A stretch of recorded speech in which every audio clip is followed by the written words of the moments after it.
Well, I just made a shocking discovery. Turns out my car actually... I'm about to blow your guys' mind with this one.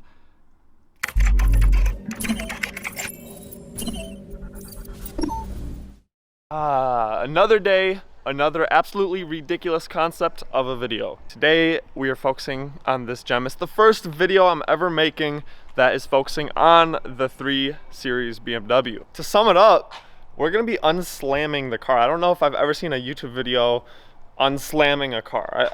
I know people slam their cars, but unslam, it doesn't really, I don't know. But we're gonna try it out anyways. I bought this E46 BMW to replace the Nissan Z that we just sold. So yes, if you haven't been keeping up, the Z's gone. It's off to California. So this is my new daily driver. Since it's a daily driver, it can't be slammed. You can see the front fitment is really not that bad. It's actually right on par, but the back, it definitely needs some work. The rear wheels, they're just cambered inwards because of how much that back is tucking. This car is pretty much stock. It's lowered, and they did reinforce the rear subframe, which is a very common issue on the E46s. But the previous owner, like I said, he slammed the car all the way to the ground. Not only did he put coilovers on the car, he took the actual springs off of these coilovers and put on Swift lowering springs, because lowering it on coilovers still wasn't enough. Now, if there is anybody who is good with suspension work, I need your opinion. Currently on the coilovers is the Swift lowering springs. However, I do have the stock springs for the coilovers themselves. Should I keep the front all the way in its lifted position with the lowering springs, or should I swap the springs out to the original coilover springs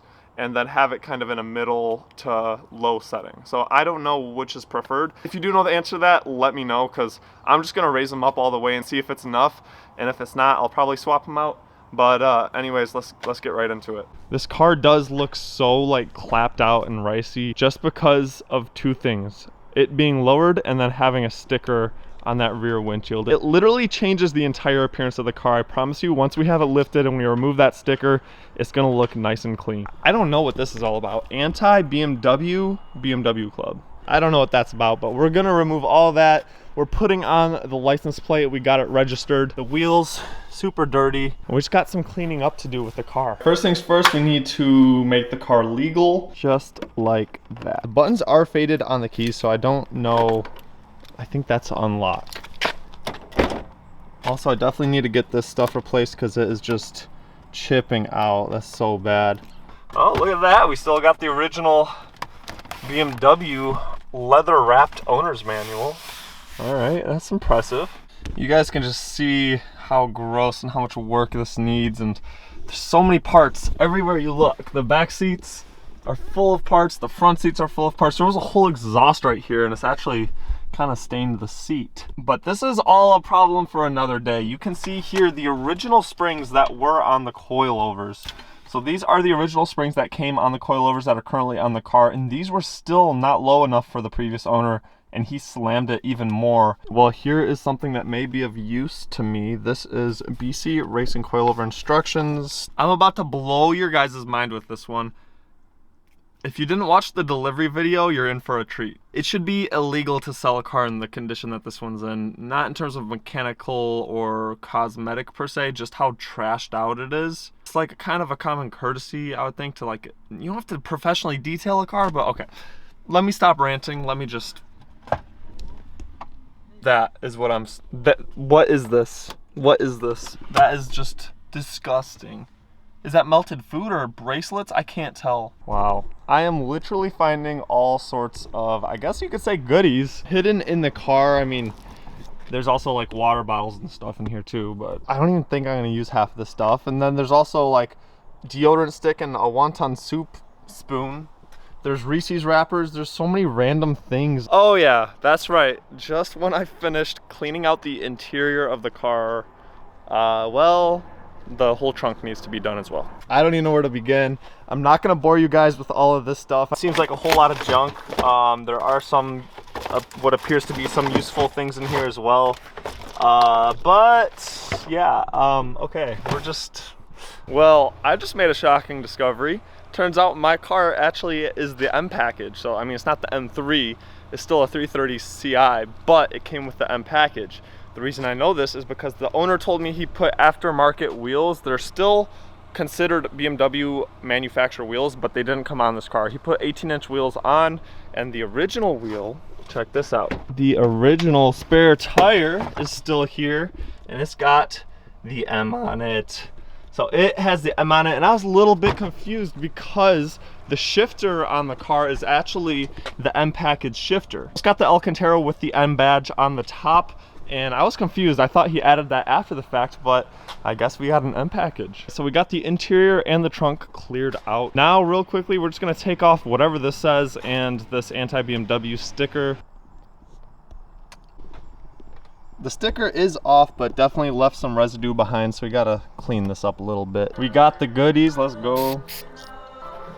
Christina's vacuuming out the Eclipse. She's giving this car away, by the way. What is the website? ShopChristinaRoki.com. You heard it here first, folks. ShopChristinaRoki.com for the chance to win a 2003 Eclipse, I think. So up next, we are going to unslam the car.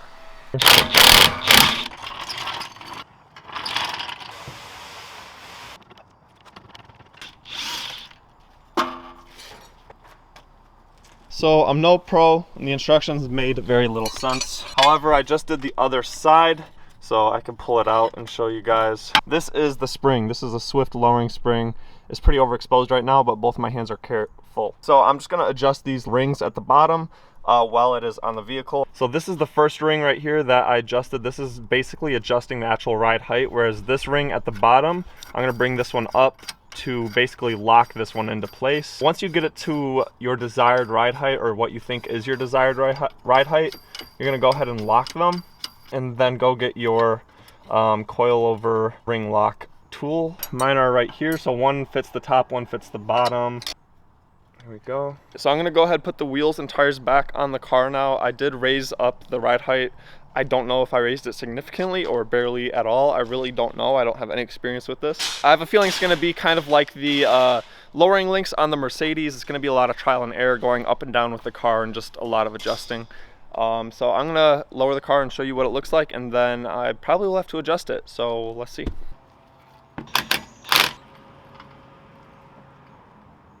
We dropped the ride height and it actually looks pretty solid. Like, the rear is slightly lower than the front. That's exactly how I like it.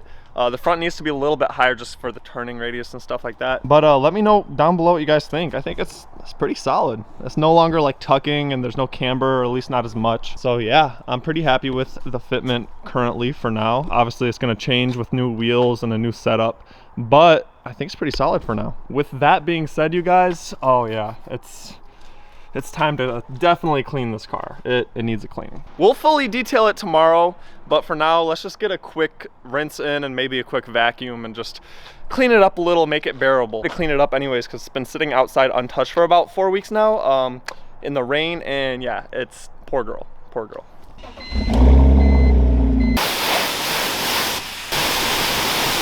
Ooh, it is very bright and it is early. The next day, gotta put on the shades now. It's that bright. There we go. That's a lot better. Literally, this will be my first time taking it out on the road, and I'm a little nervous. I'm not gonna lie. There is a whole check engine light on the car, and we're driving it a significant distance on a unknown check engine light. Probably not the best idea. We are here at Ryan's house, and he just quickly detailed the car in more depth than I did yesterday. So he gave it a quick vacuum. He also shampooed the carpets, and it's brand new. Okay, maybe that was a bit of an exaggeration, but it's as close to perfect as it's gonna get. Huge shout out to this guy. Nice and clean. He's got all the tools needed here to clean the car. So it's literally as good as it's gonna get for now. Even though, like, in reality, I didn't need this done because pretty much almost every panel that's currently in that interior will not be there in a couple of months from now, but that's okay. I just need it bearable to drive until then. So the car's looking good. Interior and exterior is pretty solid. Anyways, I'm super happy with how the car turned out so far. And just as a reminder, we're not gonna get started on this car and this build series until the Mercedes interior is finished. So on that note, you guys, please subscribe. Thank you guys so much for watching, and we'll catch you in the next video.